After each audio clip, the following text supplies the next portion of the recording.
Accessibility Advisory Committee for Grey County, and replacing Dwight, which there are big shoes to fill, Dwight, just so you know. Doing a good job, Cassie. Thank you. Anyway, we'll call the meeting to order, Kathy. And yes, we had a few little technical difficulties getting started, but that's the world we're living in today, I think, especially with COVID. So this is actually my first meeting, well, second meeting chairing. The first was just before COVID, and now this is my second meeting chairing. So welcome, everyone. It's good to see faces and put faces to the names, especially on the agenda. So just a little reminder to share your screen at the bottom.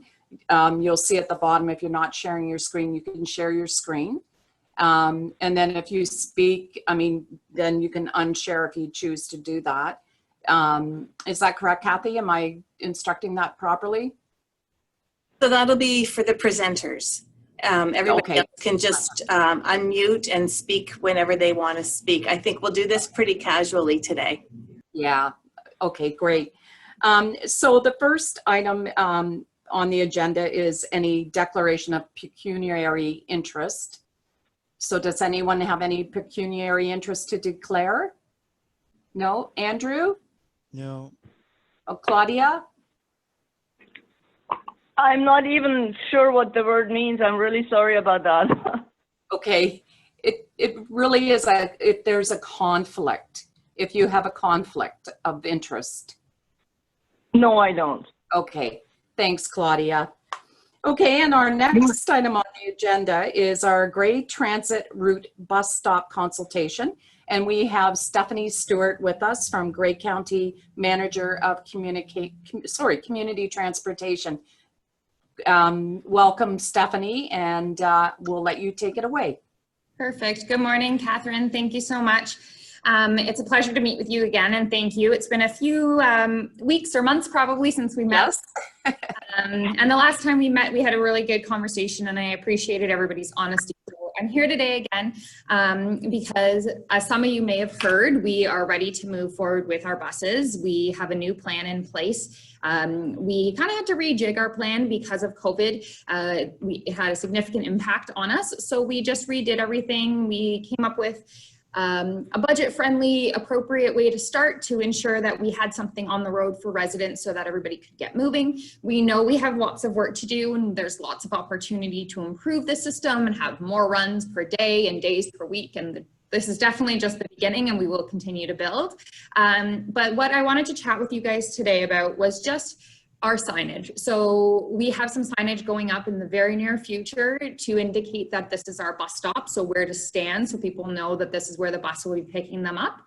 And I also have some images that I can share with you of kind of where the bus stop signs will be located at some sample locations. So I will just share my screen.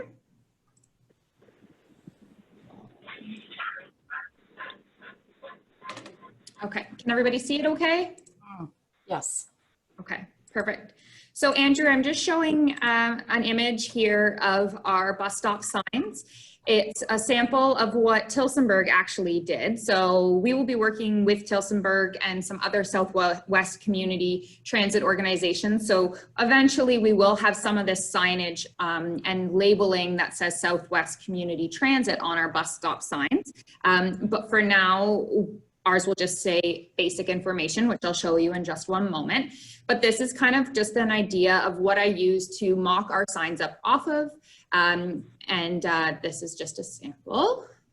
So this is what our signs will actually look like.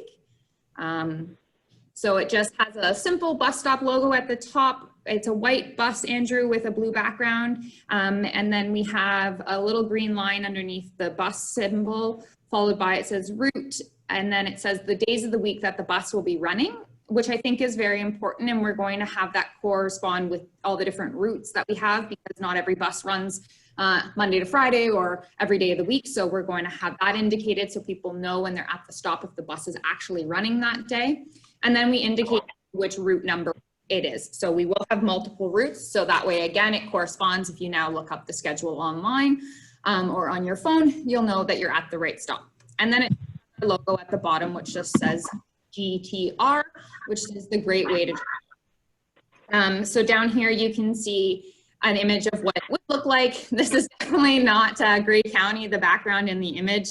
It looks like Toronto to me, but this is what they mocked up for me. So this is what it would look like on a pole. And then this is kind of blurry, so I do apologize, but this is kind of the examples. There'll be a sign, like for example, the Owen Sound Transit Terminal, or similar here. We already have an Owen Sound, a bus stop by the Walmart. We're going to attach our signage to that stop where the Owen Sound Transit bus already stops, and we'll stop there as well. This is potentially the Shallow Lake Arena. We have to still confirm exactly where we can put the sign in the arena parking lot, but this is an example. And then follow here is the Orangeville bus stop location. So what you can see here is the sign will go above the Go bus stop sign, because Orangeville Transit doesn't actually have a sign to say that their bus stop's there. So we're going to use the same pole as the Go Transit sign. Does anybody have any questions or comments about the signage, or want me to elaborate more so I can explain better what's in front of you? How easy is it to get there onto the bus for a person in a wheelchair, for example? Is that all set up? So no, unfortunately, at this time, it's not an accessible service if you are in a wheelchair.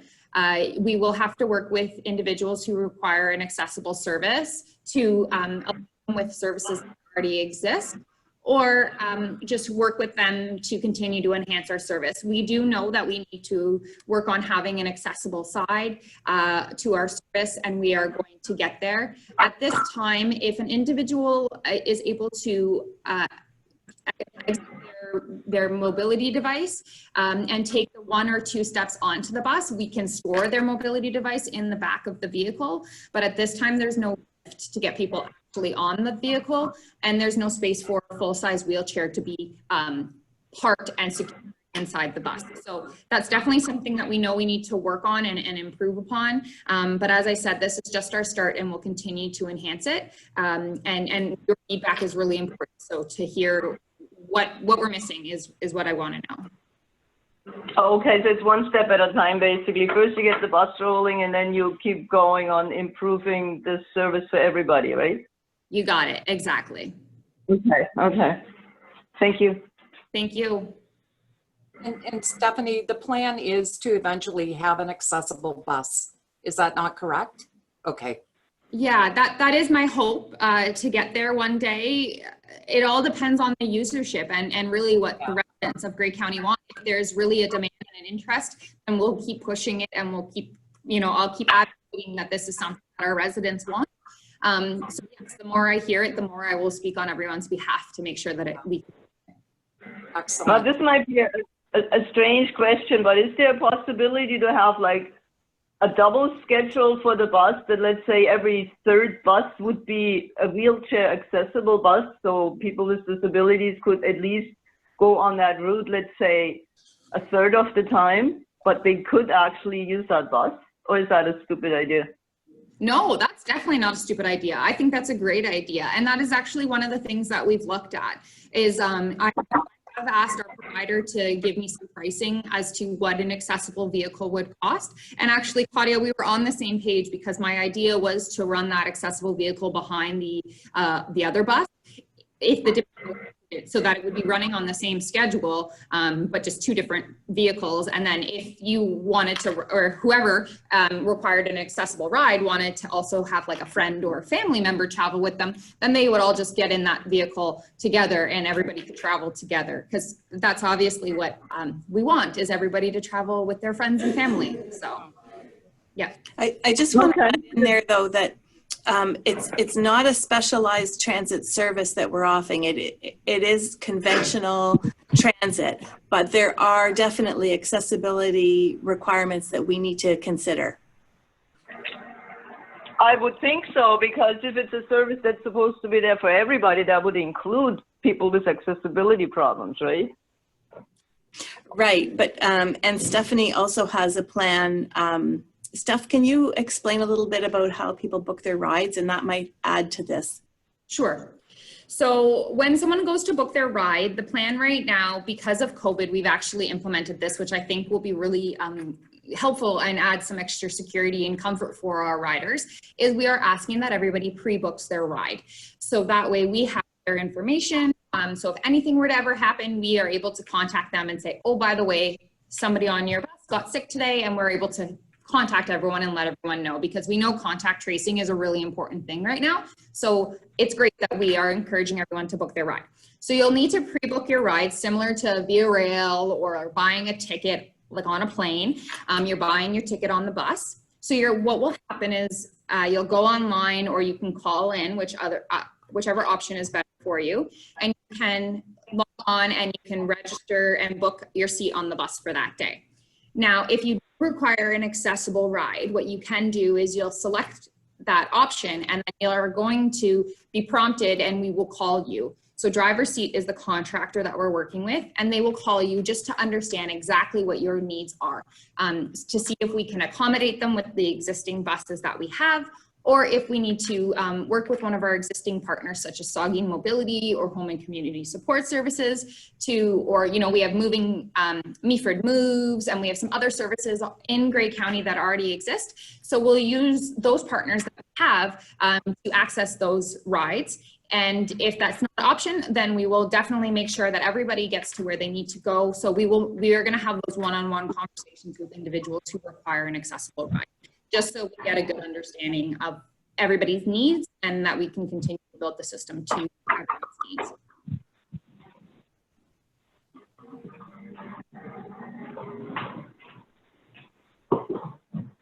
Okay, any other questions for Stephanie?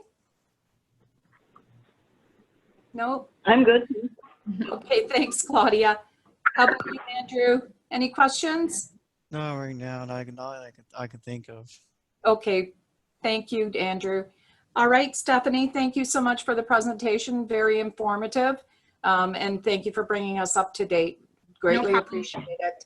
Thank you for having me. And if you guys think of other things, feel free to pass the conversations on through Kathy if there's anything that I've missed, or once the system's up and running and there's like some big thing that like, oh my gosh, Steph, how did you miss this? I'm very much in the weeds and in the project right now, so that's a good chance that I could miss something. So if I do, please feel free to share that with Kathy. The goal is just to continue to improve the system, and we want to make it great for everyone. That's great. Thank you, Stephanie. Perfect. Thank you. So we'll move on to site plan reviews. This is the Kilsyth Meadows subdivision with Jennifer Burnett from Georgian Bluffs. Jennifer is a planner at Georgian Bluffs. Welcome, Jennifer. Thank you. Okay, did you want me just to go with my little park? Okay. Yes, please. Okay, so just a little bit of background. Kilsyth has recently had approved a 33 lot subdivision. So Kilsyth is Derby, and it's located pretty much at the corners of Gray Road 5 and Concession 7. So the proposed playground, I'm just going to share my screen here. Sorry, I haven't done this before, so it might take me and share. Okay. So can everyone, is it visible here, the air photo? So what I have on the screen is an air photo, and it is showing the property where the new subdivision is going to go in. And you on the air photo, it's showing Fleming Drive through a large undeveloped field. And that's on either side of Fleming Drive is where the new homes will be built. On the, I guess the east side, more towards Concession 7, is a red circle. And that red circle is to indicate where the proposed parkette or the park is going to be located. Touching that red circle, moving south, is a yellow line. And that is a existing / proposed walkway that will connect the Derby Center, Community Center property to the new neighborhood park. So the Derby, on that air photo, the Derby Community Center is the long building with the gray roof that is accessed off of concession 7. Let me see. I'm going to go to another drawing. So that's the general location of that is the location of where the little park will be. And the next image I have is a site plan that I believe was forwarded to everyone and included in the agenda. And on the screen, I have the, just to better show the parcel, the area where the park is, I have it outlined in red. And Jen, we're still seeing your initial drawing there. Oh, are you? Mm-hmm. Okay, thank you. How do I have to reshare my screen? Let me. Unless you go to file and bring your document up through there. You have I think you're on the right track there with your minimize button up at the top. So the screen there that you're showing, that's the screen we see. If your other piece is Okay. on another. So my screen sharing is paused. What if I stop the share? Okay. It's also possible to just select a window to share rather than your whole screen, which is often what people do, so you don't share something that you don't want to. But if you've just selected that window, then yeah, you have to pause it and then share it again with the correct image. It'd be an option when you hit share to just share your whole monitor, and then anything you have up on your screen will be visible to us.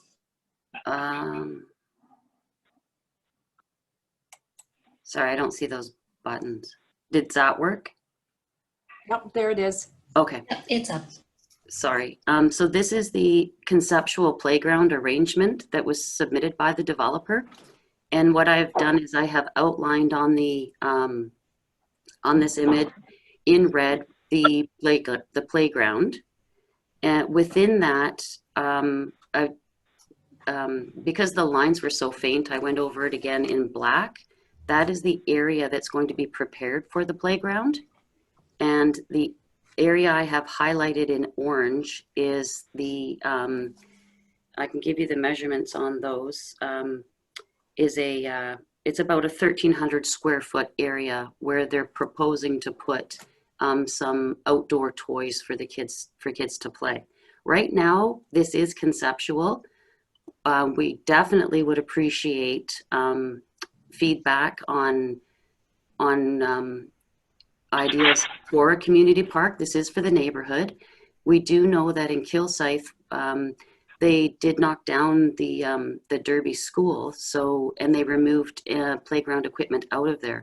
So right now, this new park is something that is going to benefit not just the residents of the Kilsyth Meadow subdivision, but it is going to benefit the surrounding neighbors as well. So that's that area that has been designed for playground equipment. That's about 1,300 square feet. And the area that the developer is going to prepare for us is about 4,300 square feet. And then the remainder of that parcel will be grassed. I'm just looking at my notes here. So right now, on this image, I also highlighted the path from the Derby Community Center in yellow. We're not proceeding with that path right now because we need to meet accessibility standards. The path from the community center right now is too steep. So when this park is developed, that connection won't be established, but I really would appreciate input on on potential designs so that we can do some phased development to create this neighborhood park. And that's pretty much the introduction I have with our park. And I just want to thank you for having us from Georgian Bluffs, because we are really excited about this. It is the first park that we've been able to design in the 10 years I've been here. So I always enjoy having participation in collaboration on a project like this, just to make it better for the whole community. And I can answer any questions if anyone has any. May I? This is Claudia. Yes, absolutely, Claudia. So you're saying there's a subdivision that's going to be built and it will have a path to that park and playground area, but the path would be too steep. Did I understand that right? So the park will be accessible through the street. So it's going to be called Fleming Drive. And so people can access it directly from Fleming Drive. It's just right now the Derby Community Center is south of the park, immediately south behind, and it's up at a higher elevation. So there's a hill coming from the community center down to this new park. And through this subdivision process, we're not able to make the path accessible, but that is part of a future park plan that we have. Right now, we just want to get the park established through this subdivision development process. So for the future development, they should basically then keep in mind that it should be made accessible from the community center too. Is that the idea? Yes, it is. Can they build like a serpentine path or a zigzag path to avoid it being too steep? Or is that I don't know how much space there is, right? Yeah. I'm sorry, what kind of path was it? Serpentine, like going like a snake back and forth, like they would go on a very steep mountain.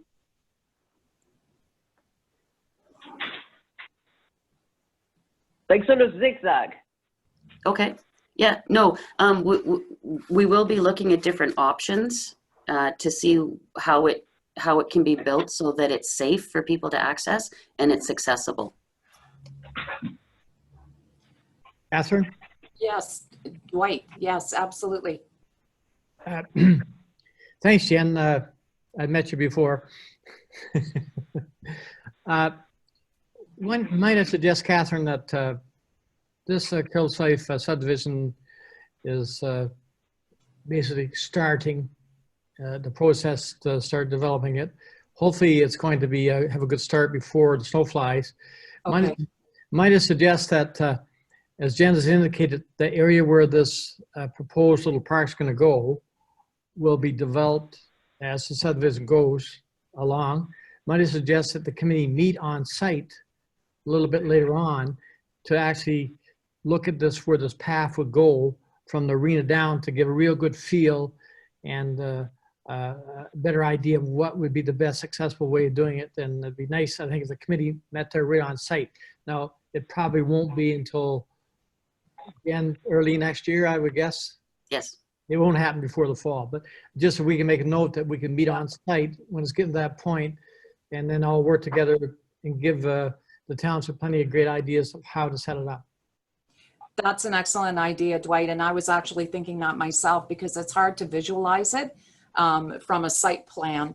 And, you know, obviously the other question I had for Jennifer will be, are you looking for input from the committee as well on playground equipment, accessible playground equipment? Okay, you are. Okay. Yes. Yes, Kathy. Okay, so I would also like to hear from Andrew about things that he would be looking at in a community open space.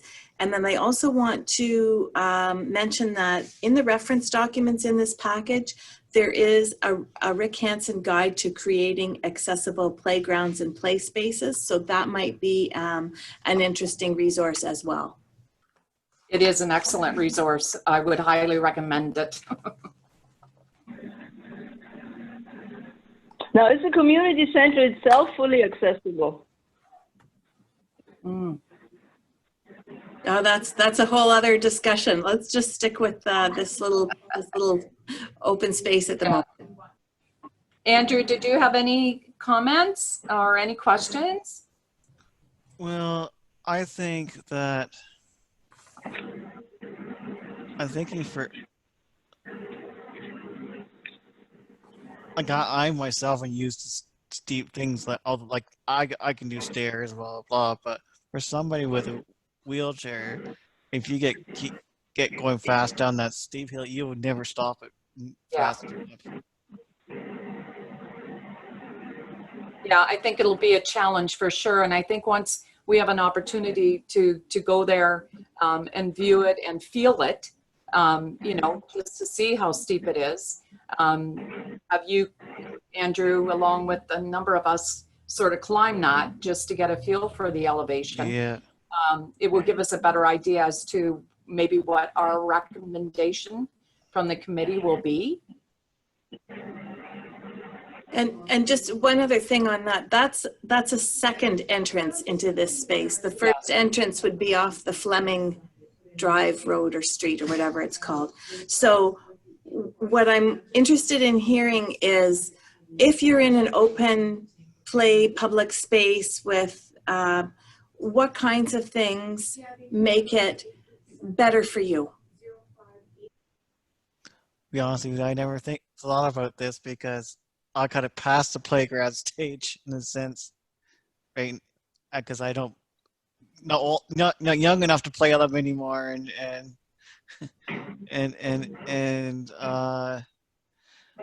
like I'm trying to remember, like I know with and even then it's been so long since I played on and I'm trying to picture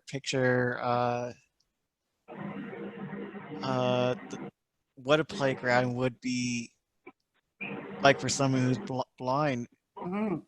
and everyone's one of them's kind of different in a sense because not everyone's the same shape or whatever. Yes, Jennifer. I just wanted to say too that this is intended to be a space for the community. So it's not just specifically for children. There will be, the intent is to have some play structures for them. But, you know, we were also thinking about benches so that neighbors could come and sit.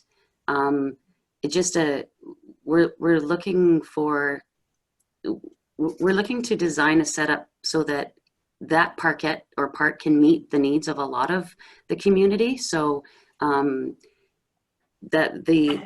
think I mentioned that the play area, the playground is about 1,300 square feet, but the actual site is about 4,300 square feet. So there's definitely room for people to get together and to, you know, to enjoy the park.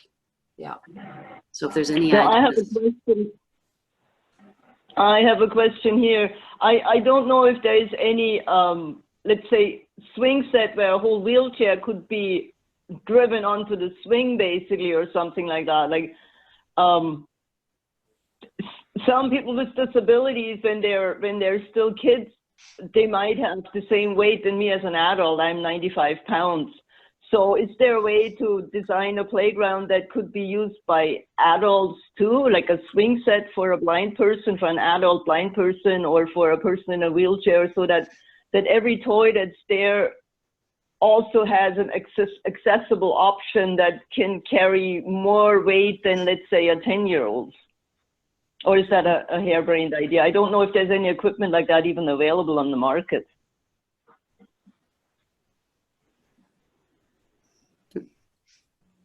Yeah, I think that there's some, in Rick Hansen's report or the document, there are some options there. And I think there's a lot there. I mean, doing some research, I'm sure that there is equipment out there for adults.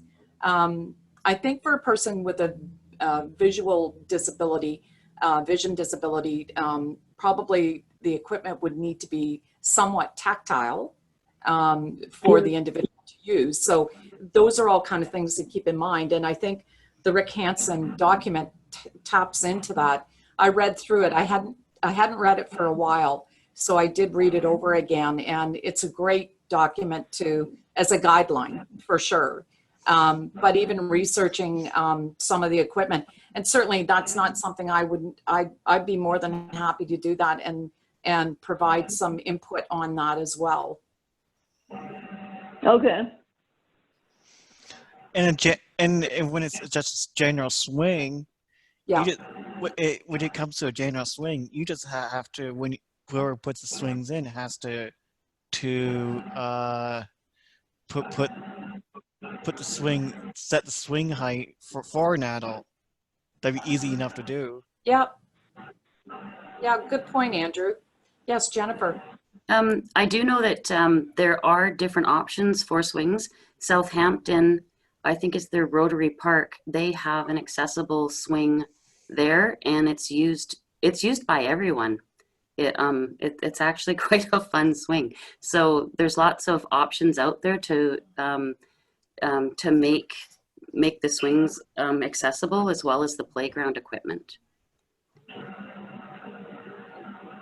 But you are right. It's a good piece of land, 4,300 square feet, that has been designated parkland as part of the development. So yeah, it's a lot of space for even future planning. Yes. Right, yes. Kathy, I just want to point out to everybody that this is a great venture that the township wants to do with this particular park. It's not going to happen overnight. It's something we want to plan for the future, and as the future goes on, we'll keep adding things to it to keep improving it.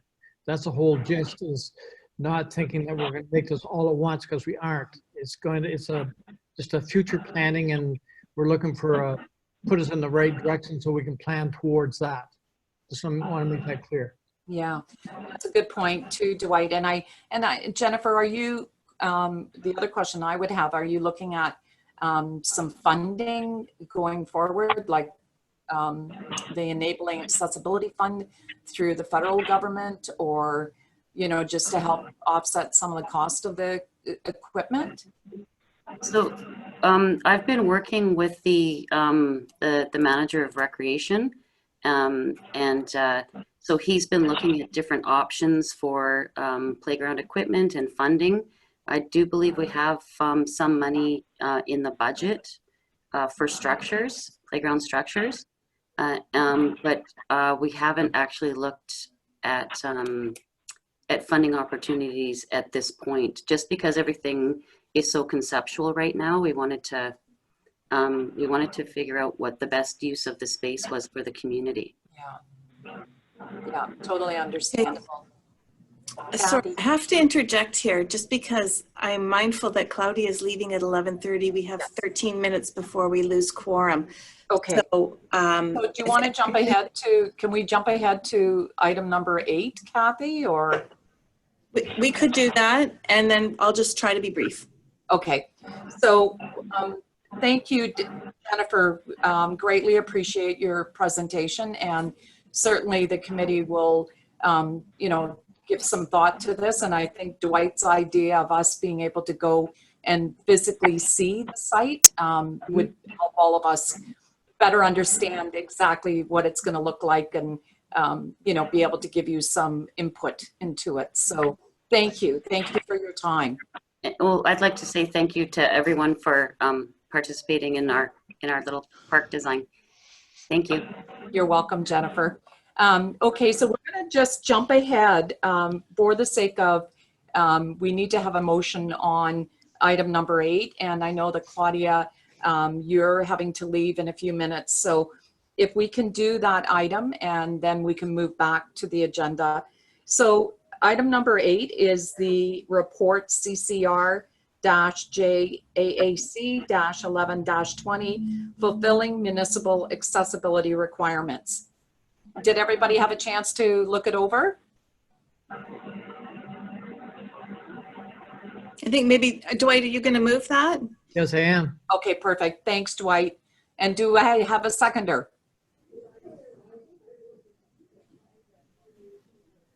Andrew? Yes, I'll second it. Thank you. All right. And everybody in favor then? Oh, no, Yes. I just have to talk about it first. Okay, sorry. Sorry, Kathy. That's okay. So I put this report together because there's a lot of information about accessibility out there on the internet, and there's a lot of legislation that various people have to comply. Independent business operators, public entities, blah, blah, blah. So it's really a challenge to figure out what are our needs as municipalities? What are we responsible for actually doing? So that's what this report lays out. And my original report was 11 pages long because along with what we need to do, I did another report that said what we did do. So it became too much and too much detail, but I have that and I'm going to actually send it out to our local municipal participants for your information in the hopes that it might help you to align your where you need to be with where you are, and hopefully everybody's good with everything. So that's what this report is, and hopefully it's a helpful little tool. Yeah, it's excellent. Thanks, Kathy, for putting that together. Any questions, anyone? Okay, all in favor of moving the motion or passing the motion? Andrew? Yes. Claudia? Yes. Thank Yes. you. Motion carried. Okay, so we'll move. Claudia, do you have to leave now or just in a few minutes? What time is it exactly? It is 11:20. I have 10 more minutes. Okay, so you can hang in there for a few more minutes with us. Okay, so we'll jump back to item number 5, accessible facilities website map update. And Sean Roberts, Grey County GIS specialist. Is Sean? Oh yeah, there's Sean. Okay, so Sean, would you like to join us and provide us with your presentation? Sure. Can everyone hear me all right? Yeah. Yes. Okay, so I want to start off by thanking everyone for joining. I am getting warnings of very unstable internet, so if I do cut out, Kathy has graciously accepted the role to take over for me. So I apologize in advance if I kind of stop halfway through my presentation. Rural internet is not the best. Okay, thank you. So my role, so what I have been working on with Kathy is a map of all of the accessible locations in Grey County. So put those all up on a website, on a map, so everyone can see them, everyone can click on them and get more information on what is accessible in each building. So an example would be if someone clicked on a map and wanted to know what accessible facilities were within the Grey County Administration building, they'd be able to click on that building and see all of the features that it has to make sure it meets all of their requirements. So we're at the pretty early stage of this right now, and what we're doing is we're collecting all of the data. So right now on my screen that I'm sharing, you can see a form called accessible locations in Grey County. So Kathy has sent this this form out to all of our municipal partners with the idea that they'll fill it out with all of the information of their accessible facilities. Then next up, once I go through this form, I will show you kind of the intended use of that data. So the form itself is really simple. The first field is just the facility name, and then kind of an address for the next field. Facility type is a drop-down menu that you can select recreation facility, cultural facility, community facility or accessible transit. Then the next one is services, and there's a whole list of different types of services that could be offered at that facility. For So example, it Sean, could- Yep. hi, sorry. I just want to, can we just go right to the map to just show them what it's going to be? Because I think the, just in the sake of time, sorry to cut you short. Yep, no, that's perfectly okay. So this is a demo, as you can see, demo of what the application will look like. So it being a map, it does inherently have accessible concerns, and we're going to make sure this map meets all of Grey County's accessibility needs in terms of coloring and all that kind of stuff. But when data is entered in on the map, it pops up on here. So these are 2 facilities that were already entered through that form. And there's different kind of categories. So they could say, okay, here's the accessible transit, here's the recreational facilities. Obviously, once more data is added in, there'll be a lot more data on the map, and then they can click on the facility. And this is where all that information would show up that was filled out in the form. So again, it's at its very early stages right now. We're still trying to collect all the data from the municipal partners, but the idea just being, here is one source that you can go to get all of the data of what is accessible in Grey County and what facilities does it offer. Just for the sake of time, I'll kind of cut my little presentation short here. And I don't know if Kathy, you want to jump in and say anything, or if anyone has any questions or concerns, I'd be happy to listen to them. I have an idea. This is Claudia. Sure. When you make the map, you probably will have to include a legend, right? Which one is a park and what's a lake and whatever, all that stuff. If you want to show to people on a map which facility is accessible for what, you could maybe use the wheelchair accessibility sign and then color code it. So people can see, okay, there's a ramp that is useful for this, so that one is accessible for that, or this one has a totally accessible washroom or something like that. Maybe that would help to color code it.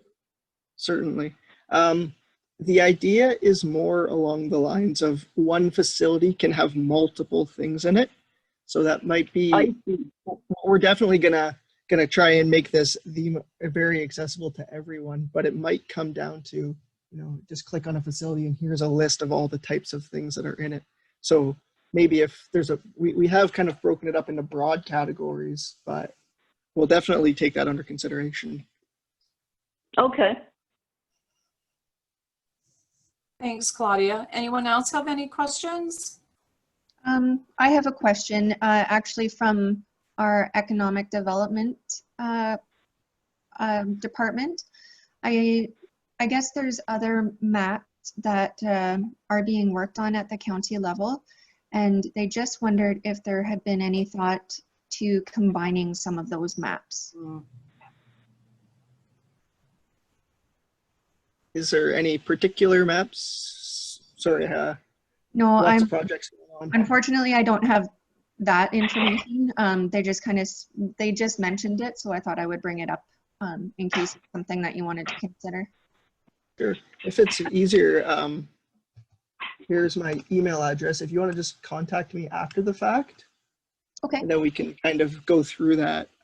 We can go through all the projects that are on the go and kind of figure out what's going on there. Okay, thank you. Yep. Now I have another question. There's all kind of local tourist maps, like the food map or the restaurant map or whatever it's called, and the rural gardens map and all of these kind of different things. Are you looking at all these different maps to see what's available? Like, for example, which rural Grey County garden is accessible and which one isn't? Or are you not looking at all these available maps too? Like, I'm trying to understand how far the reach will go. So at this point, we're on the early stages, and so it's an online map. So we thought we'd start with the municipal facilities, and then we'll grow it from there as the need arises or as the availability. Okay, I see. Okay, any other questions? No? Andrew? No, I can't think of anything. Okay, Dwight? No, it's fine. Okay. All right. Well, thank you, Sean. We greatly appreciate your presentation as well. No problem. Again, there's my email address. It's shawn.roberts@grey.ca if you do think of any questions that you'd like to ask. Perfect. Thank you. That's great. Could Wonderful. you repeat that slower, please? I had a really hard time trying to write that down, especially the spelling in the second language. We'll I got put it in the from minutes. Yeah. We'll put it Claudia, in the we'll put minutes. it in the minutes. Pardon? We'll put it in the minutes. Oh, okay. Thank you. Or Yeah. you could send it out with the minutes. Yeah, that's a good idea. Yes, thank you. Yeah, you're welcome.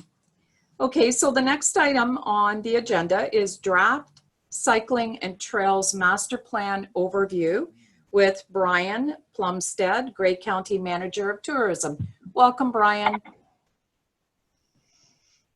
I'm just gonna interrupt for 1 second. I have to leave in 1 minute, so I'm gonna just leave the meeting now. There's no point attending that section for 1 minute. Okay, thanks, Claudia. Take care. Thank you, and sorry about the technical difficulties. No worries. So, Take care. Catherine, Yes. if I may, I'm just going to let the rest of the committee know and the public then that we have lost quorum and the rest of the information will be presented for information only. Thanks, Heather. That's You're welcome. great. Okay, Brian, you're up. Thank you very much, Catherine, and hello to many of you on the call that I don't know. I'm Brian Plumstead, the Manager of Tourism, and greetings to many that I do know on the call. Great to see you again. So I'm going to really elevate us back up to about 30,000 feet to look across Grey County at cycling and trails and talk about our master plan, which is almost in the final stages. I think sometime today we're going to get our draft final plan and hopefully be bringing that to County Council very shortly. So can everybody see my screen? Yes. With the, and I may have a little bit of that issue of I'm going to try to change, did the slide change there? So we've got, this slide is giving some background about our cycling and trails master plan and really shows that it's based on a lot of provincial and county studies over the years, starting back in 2013 with Ontario's first cycling strategy. And that strategy really talked about designing healthy, active, and prosperous communities, improving cycling infrastructure, and increasing cycling tourism opportunities, among many other things. In 2015, the Grey County Transportation Master Plan was undertaken, and that plan certainly identified that active transportation is very important and was a primary goal of the overall Transportation Master Plan. And it also recommended the establishment of an interconnected network. So really that's what we feel this Cycling and Trails Master Plan hopefully fulfills. Then some other studies include our paved shoulder policy in 2017, our official plan, Recolor Grey in 2018, and then most recently last year in 2019, the Grey County Recreational Trails Master Plan, which really dealt with trails on county properties. So in our county forests and then the CP Rail Trail going from Owen Sound to Dundalk.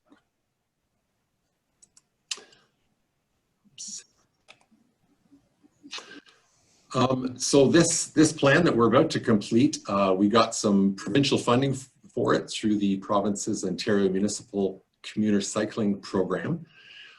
So we got about $530,000.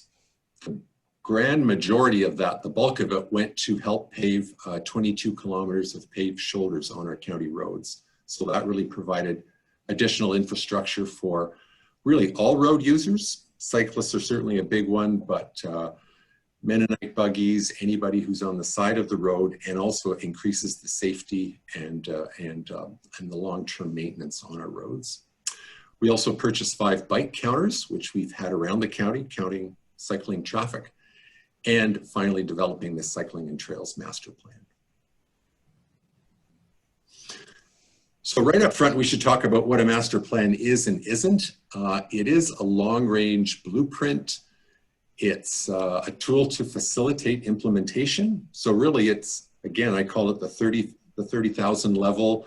It provides guidance, hopefully direction, but it really does not provide, it's not a set of feasibility study for specific projects. So in other words, what Jen Burnett just brought to us was a very detailed plan for the park. You won't see that in our cycling and trails master plan. You'd see more the idea that we need trails, we need cycling, we need a network, but when the actual projects come to fruition, those would be done more at the local level and in other plans. And it's not a commitment to costs and funding. So while we do cost the plan and provide some ideas, nobody is beholden to that. And also fairly importantly, we've got a little bit of pushback, I'll be honest, from our trails community that felt trails got kind of short shrift in this plan. And to be fair, from the get-go, the focus always was on-road cycling. So that was really how we selected our consultants. The bulk of the work was done in that area. We also talk about trails, but in a lot less detail. So really some of the major recommendations coming out of this plan will be to work with our trail groups, with our municipalities on connecting trails and looking at new trail development.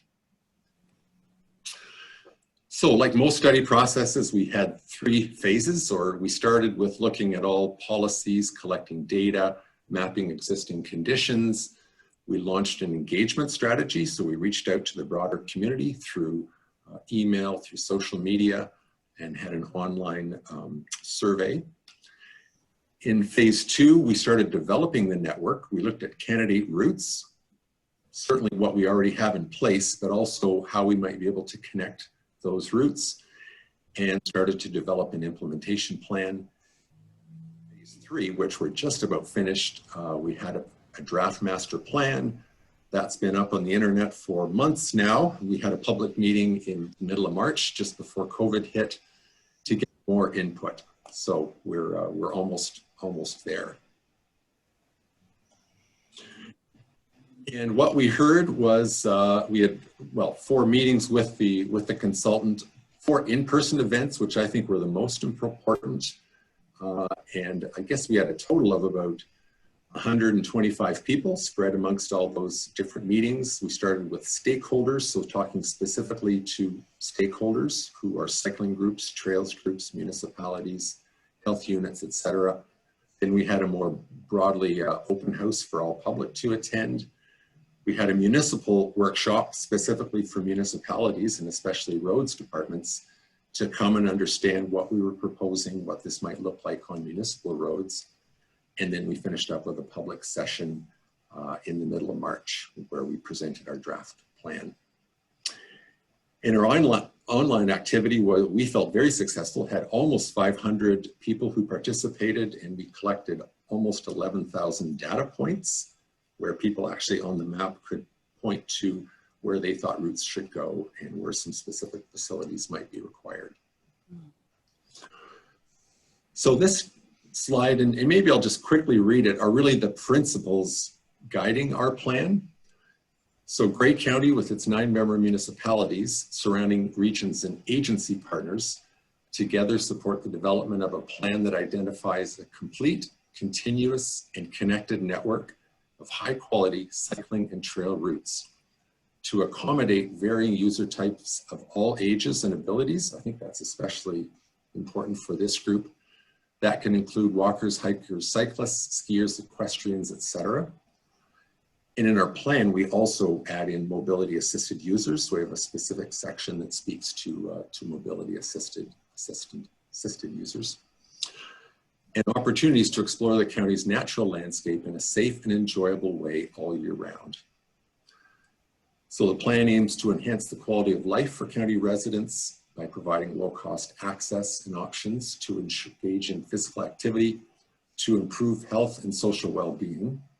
And the plan is also intended to improve opportunities for economic development and tourism by situating Grey County as a leader of cycling and trails in Ontario by connecting our member municipalities, key destinations, and surrounding regions. So I think that really speaks to the importance of connectivity. And while we have a lot of great cycling routes and trails, they're not really connected. So that's really what the plan is all about, is connection. Our next slide, we detail 9 principles. I don't think I'll go through all of them, but again, just to reinforce the continuous and connected routes that are important. Number 2, improve accessibility and inclusivity within the county's member municipalities and communities. And again, for this group especially, I think it's important that we do think about providing accessibility where we can on our trails, through our signage, through facilities that are associated with trails, washrooms, rest areas, et cetera, et cetera. And then provide recreational, commuting, and touring opportunities within the county, its local municipalities, and to surrounding regions.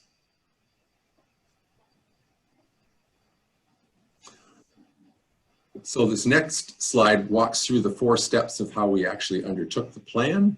So step 1 is we reviewed and mapped existing conditions. So that was largely a paper exercise.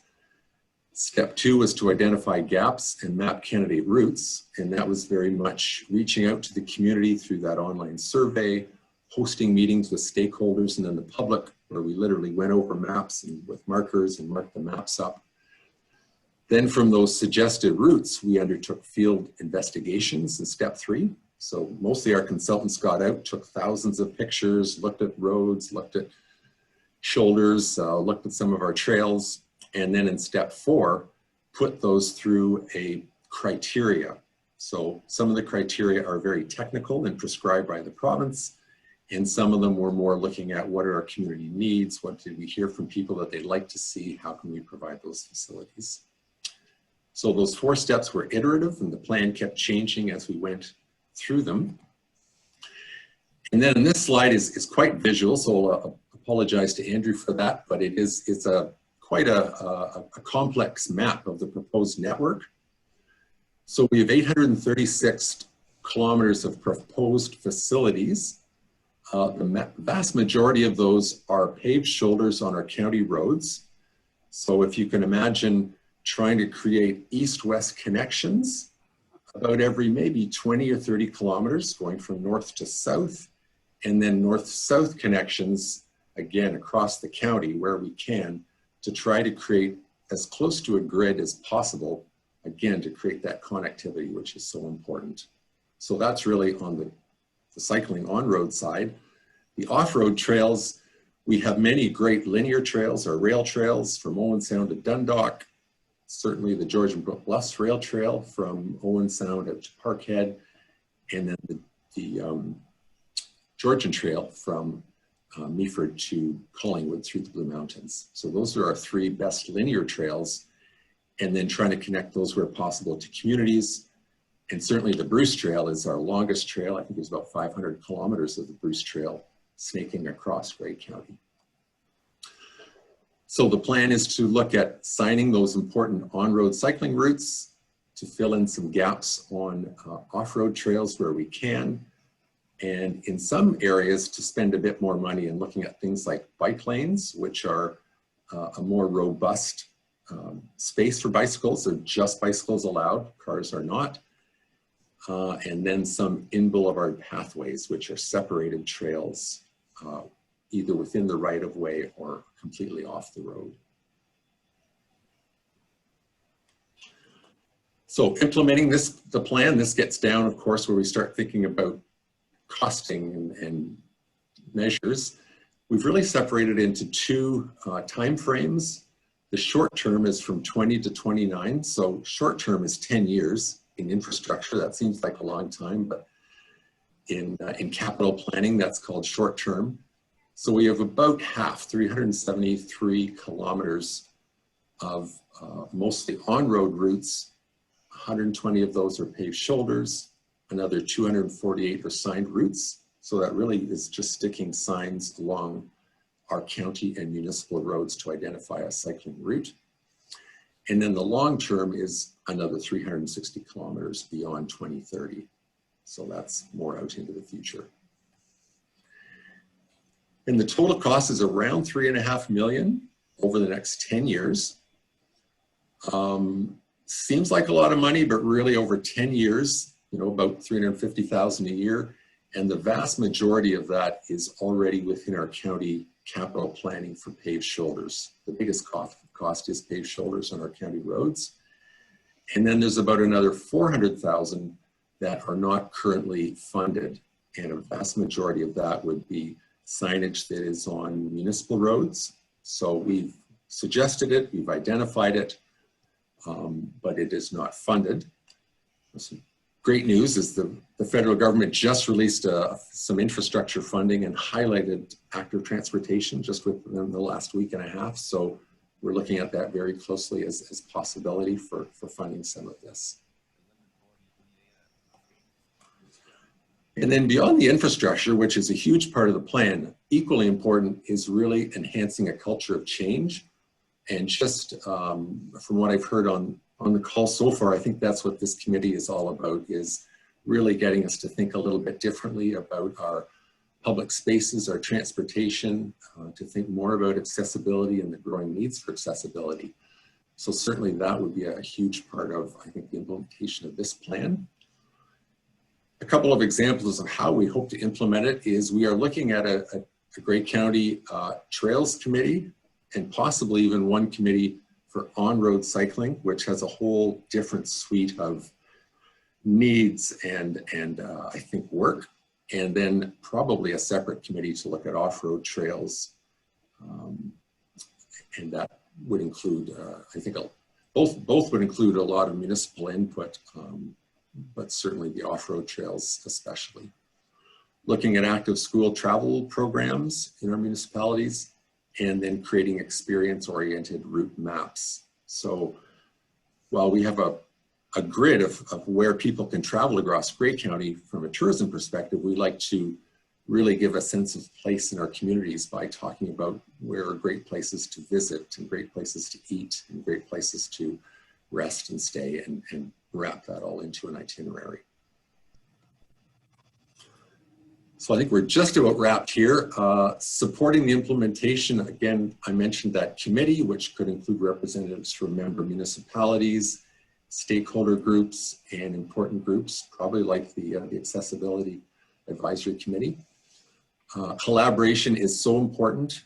We absolutely depend on a wide range of partners. So within the county, within our municipalities, Public Health Unit, Regional Tourism Organization 7 is a tourism organization that's been very helpful, and they have some money as well. And then local businesses, school boards, etc. And then as always, we're sort of looking for funding. Some of this certainly is funded already within our county plans for the next 10 years, but we're always looking for other funding opportunities as well to make it happen.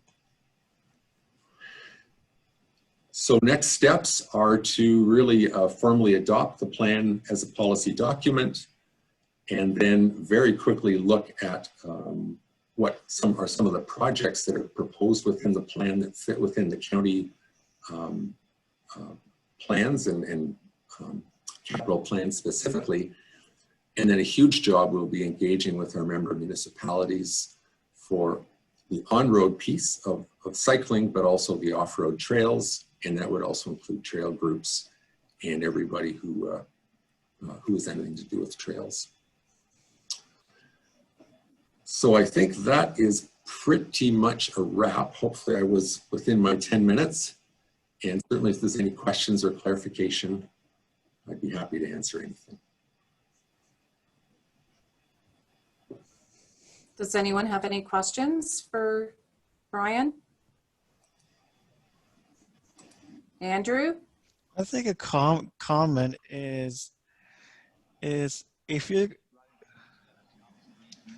gonna form some of these committees, like I'm gonna use Grey County Trails Committee, for example, I think you might want to include some people with disabilities, even if you have to bring them in by phone or on a Zoom meeting so they can take part, because I think we need to keep in mind those with disabilities too, that yes, there's a Grey County Accessibility Committee, but I think they have a voice too.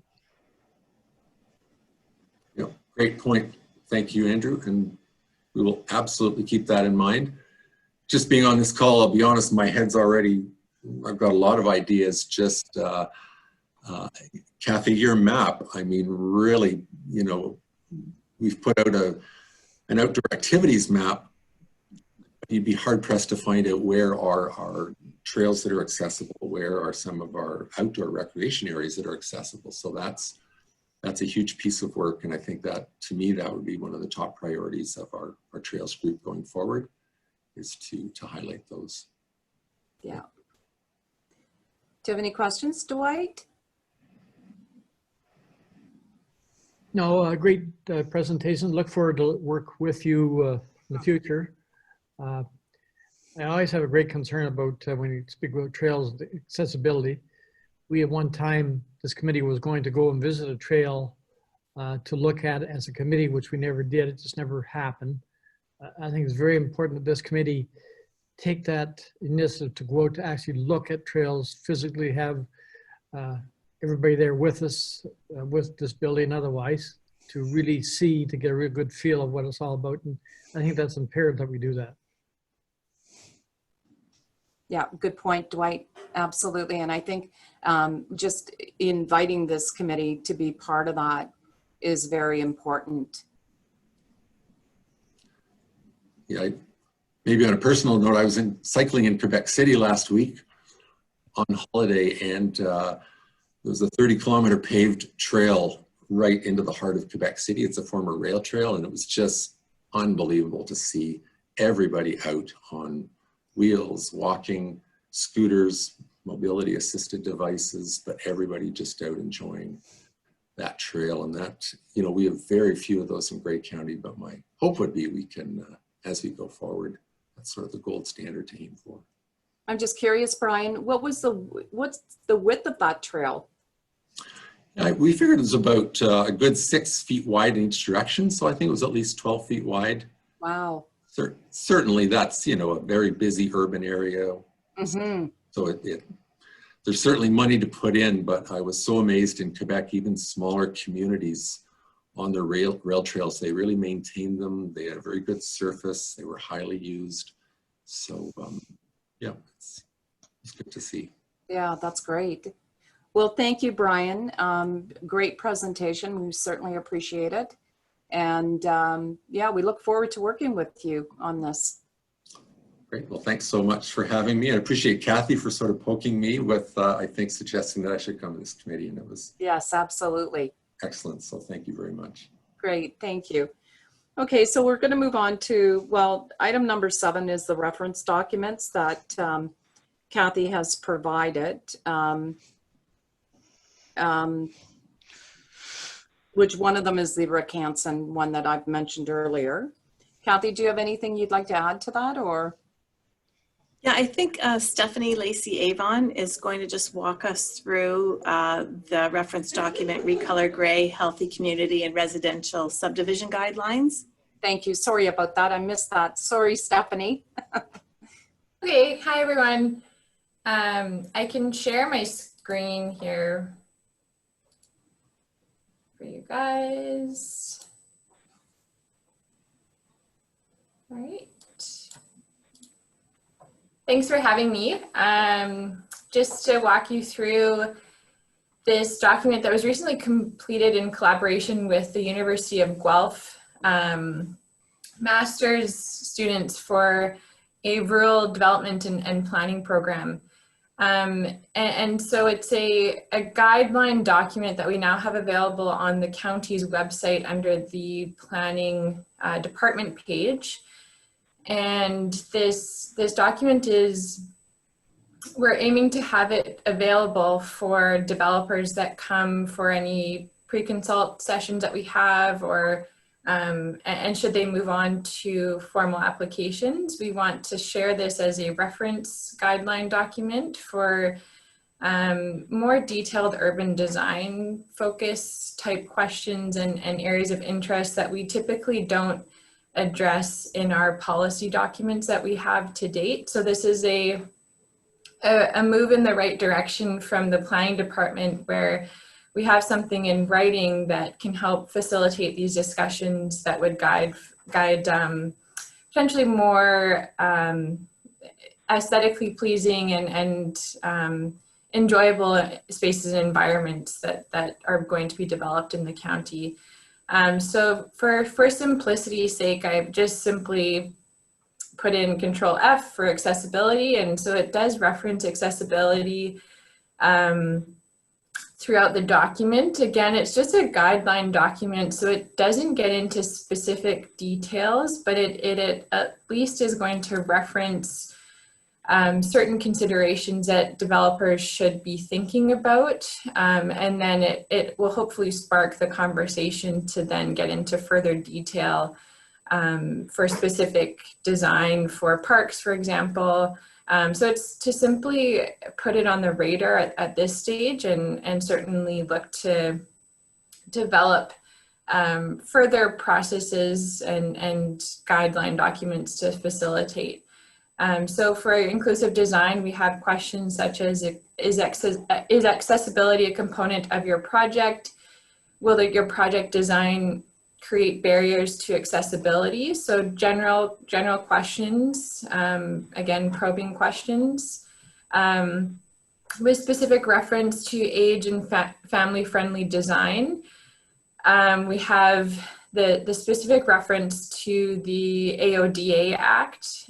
So speaking to ensuring spaces are designed in accordance with that act. And as well, just the outdoor spaces. So if plantings, trees and flowers, providing spaces to sit in shaded areas, curb cuts for accessibility. So again, general reference to accessibility needs here. We also have put in with reference to intersection design, so designing streets to ensure accessibility standards. So complete streets would pertain to all users of the road. So pedestrians, cyclists, those with mobility issues or needs, sorry, and as well vehicles. And then again, this is another reference here. So design roads as complete streets in order to accommodate accessibility standards of all age groups. And for specific reference to parkland, so access and locations, smaller parks and parkettes can be distributed in multiple locations across a neighborhood for accessibility. So those are the seven references in this document that speak to accessibility. Again, it is quite general in nature, and this document is fairly new. We've only recently put it on our website, and it was recently completed in the last couple of months. So we're just starting to share it with developers and those that have development inquiries to start that conversation early on. So that's all I have for you today. If you guys have any questions specific to this document, again, it's a stepping stone, and so we're hoping to build on this piece and hopefully have more extensive information that would guide accessibility needs down the road. Thank you, Stephanie. Does anyone have any questions? Andrew? No. Okay. Dwight? No, not this time. Well, excellent presentation, Stephanie. Thank you so much for sharing that with us. You're welcome. Thank you for having me. Okay, so we will move on to item number 9, which is other business. So is there any other business to report, Kathy? No? Dwight, do you have anything? No, at this time I do not, thanks. Good Okay. job, by the way, Kathy. Andrew? No other business at this point. Okay. So I guess we're looking at the next meeting date, Kathy. Any thoughts? I think at this point, we'll just wait and see when especially our local members have anything that they need us to review or provide comment on. Okay, super. Okay, I guess we can adjourn the meeting then. And thank you everyone for attending. Great to see faces. This journey that we're all on is, unfortunately, I think is going to be a little bit longer than we all probably anticipate. So hopefully we all stay healthy and safe, and look forward to seeing everybody again. So I guess we can call the meeting to adjournment.